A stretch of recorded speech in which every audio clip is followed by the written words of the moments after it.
Page 379, example number 4.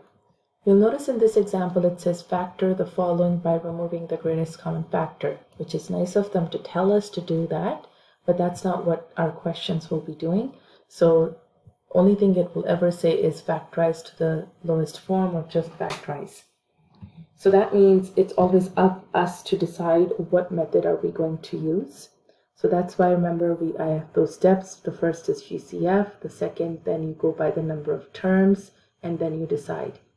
So looking at it, I want to first decide how many terms do we have here. So this all is one term. And the reason I say this all is one term, because term is defined by numbers of variables multiplied with each other. So this is multiplication and this is multiplication. So this would be considered one and this would be considered the second term. So between these two terms is what we're going to try to see if we can find a GCF, and then we will decide whether we will use any other technique if we need to. Okay, so looking at these two terms, then from the first one you'll notice it's already being multiplied. So if I want to make this simpler, think about if you had something like this.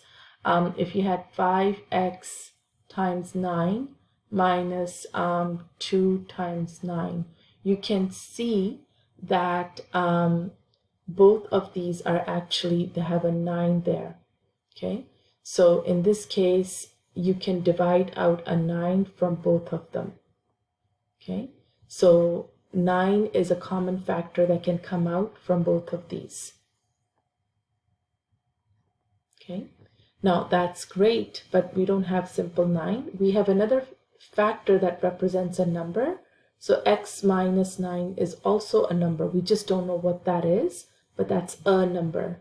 So you can actually divide out x minus 9 from both of them. You're going to divide that out. It's going to act just like a number. So if, let's say if x was 10, both of these are like 1. If x was 20, both these numbers would represent 11. So really it just depends on what x was, what we don't know. But because they're both x minus 9, they represent a number. And that's what I'm doing. I am dividing out a number. And when I divide that number out, just like all the time, it will become 1. And what's left there is 3x. And when I divide this number out, I am left with just a negative 2.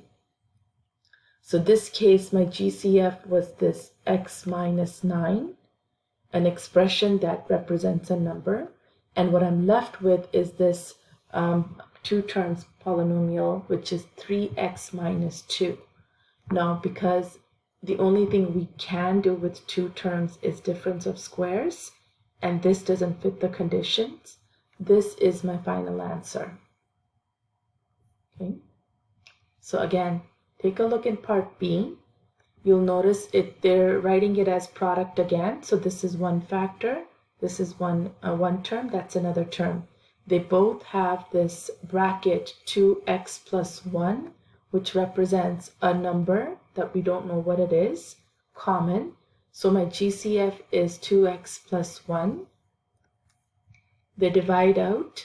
So the first one becomes 5x.